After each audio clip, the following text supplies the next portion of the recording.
ایک صحابی نے عرض کیا تھا کہ یا رسول اللہ صلی اللہ علیہ وسلم میں نابینا ہوں، مجھے نظر نہیں آتا، اجازت ہے گھر میں نماز پڑھ لوں؟ میرے کریم علیہ السلام نے فرمایا تیرے کانوں میں اذان کی آواز جاتی ہے؟ حضور جاتی ہے۔ فرمایا پھر گھر نہ پڑھ، پھر مسجد آ کے پڑھ، پھر تو مسجد میں آیا کر، تو نماز پڑھا کر، تیرے کانوں میں آواز جاتی ہے لہذا تو مسجد میں آیا کر، یہاں آ کے نماز پڑھا کر۔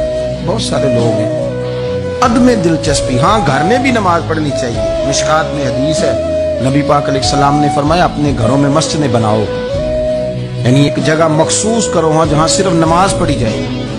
فرمایا اپنے گھر میں مسجد بناؤ اور کچھ حصہ نماز کا گھر میں بھی پڑھا کرو، کچھ نوافل، کچھ سنتیں، کچھ حصہ گھر میں بھی نماز کا پڑھا کرو۔ فرمایا اپنے گھر کو قبرستان نہ بناؤ۔ اس کا مطلب ہے جس گھر کے اندر نماز نہ پڑھی جائے بالکل، اس گھر میں سارے زندے لوگ بھی رہتے ہوں تو گھر قبرستان ہے۔ یہ حضور کا فرمان ہے کہ سارے لوگ زندے ہیں، ہنستے ہیں، بستے ہیں، کھیلتے ہیں، اٹھتے ہیں، پر دو رکعتیں نماز نہیں پڑھی جاتی، وہ قبرستان ہے۔ حضور نے فرمایا قبرستان ہے۔ جتنی مرضی ٹائلیں لگی ہوئی ہوں، ہر کمرے میں اے سی ہو، بڑا شاندار باتھ روم ہو، ساری سہولتیں ہوں، اگر گھر والے گھر میں کچھ نماز نہیں پڑھتے، خواتین نہیں پڑھتی، مرد کچھ نفل نہیں پڑھتے، وہ قبرستان ہے۔